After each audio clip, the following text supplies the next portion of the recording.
Cette année 2024 marque les 80 ans de la Libération et il se trouve que notre région a joué un rôle important durant cette période de l'histoire. Le Morvan a servi en effet à l'installation des maquis, ces groupes de combattants qui se sont cachés dans les bois à partir de 1943. Dossier signé Rémi Chiden et Sophie Aymar.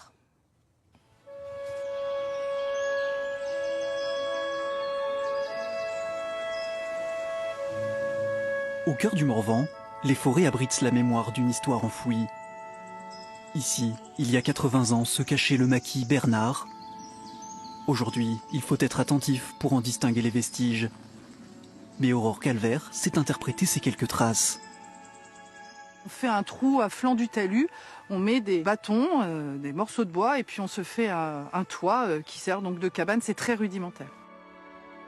En pleine Seconde Guerre mondiale, pour fuir l'occupant allemand, quelques résistants se regroupent dans ces bois à partir du printemps 1944. Un refuge non loin de routes stratégiques. En quelques mois, ils sont plusieurs centaines à rejoindre la clandestinité. C'est une vraie vie qui s'organise, une organisation militaire avec une place d'armes, un emploi du temps, différentes missions. On va apprendre à manier des armes, trouver du ravitaillement, préparer les terrains de parachutage, les embuscades. Ce maquis est un point de ralliement pour le secteur. Hôpital, état-major de la résistance. Avec le soutien d'une partie de la population, la lutte se structure sous le couvert des feuillages pour éviter la répression nazie.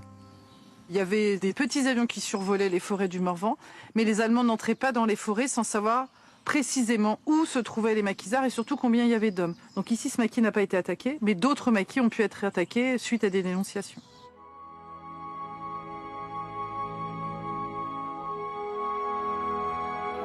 À Saint-Brisson, le musée de la Résistance entretient le souvenir des hommes et des femmes engagés dans cette armée des ombres. Donc l'avantage de la téléphoniste, c'est qu'elle entend toutes les conversations. Et elle peut détourner une ligne téléphonique. Par exemple, je veux parler à Gérard, je sais qu'en fait ça veut dire je parle à telle personne qui est en Angleterre. Camille, Socrate, Vauban, au total une vingtaine de maquis, le plus souvent nommés d'après le pseudonyme de leur chef, ont vu le jour sur le territoire. Cette année marque le 80e anniversaire de la Libération et une part de cette histoire s'est jouée ici. L'objectif premier d'un maquis, c'est de faire des actes de sabotage. Donc c'est déjà de me cacher et ensuite faire des actes de sabotage près des Allemands qui sont proches de chez moi. Et au fur et à mesure de la guerre, ça va se militariser, ça va devenir une seconde armée qui va aider à la libération de la France. Le Morvan occupe un rôle stratégique dans la libération du territoire puisque les troupes allemandes vont devoir battre en retraite et passer par le Morvan. Donc les maquis sont équipés, on leur parachute un grand nombre de matériel et d'armes pour empêcher, freiner cette retraite allemande. De cette épopée restent quelques photos, mais aussi les croquis du sergent-chef Blémus. Des scènes immortalisées sur le vif, avec les moyens du bord, de l'encre de Chine, du gasoil et de la teinture d'iode. Les témoins directs ont presque tous disparu.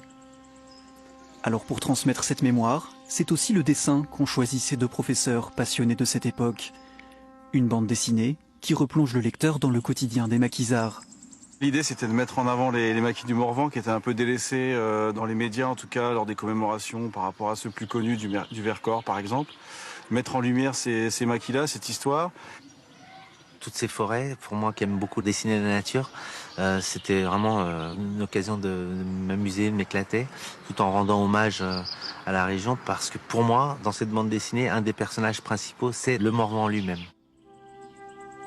Le Morvan, terre de résistance, le destin d'un territoire rattrapé par la guerre.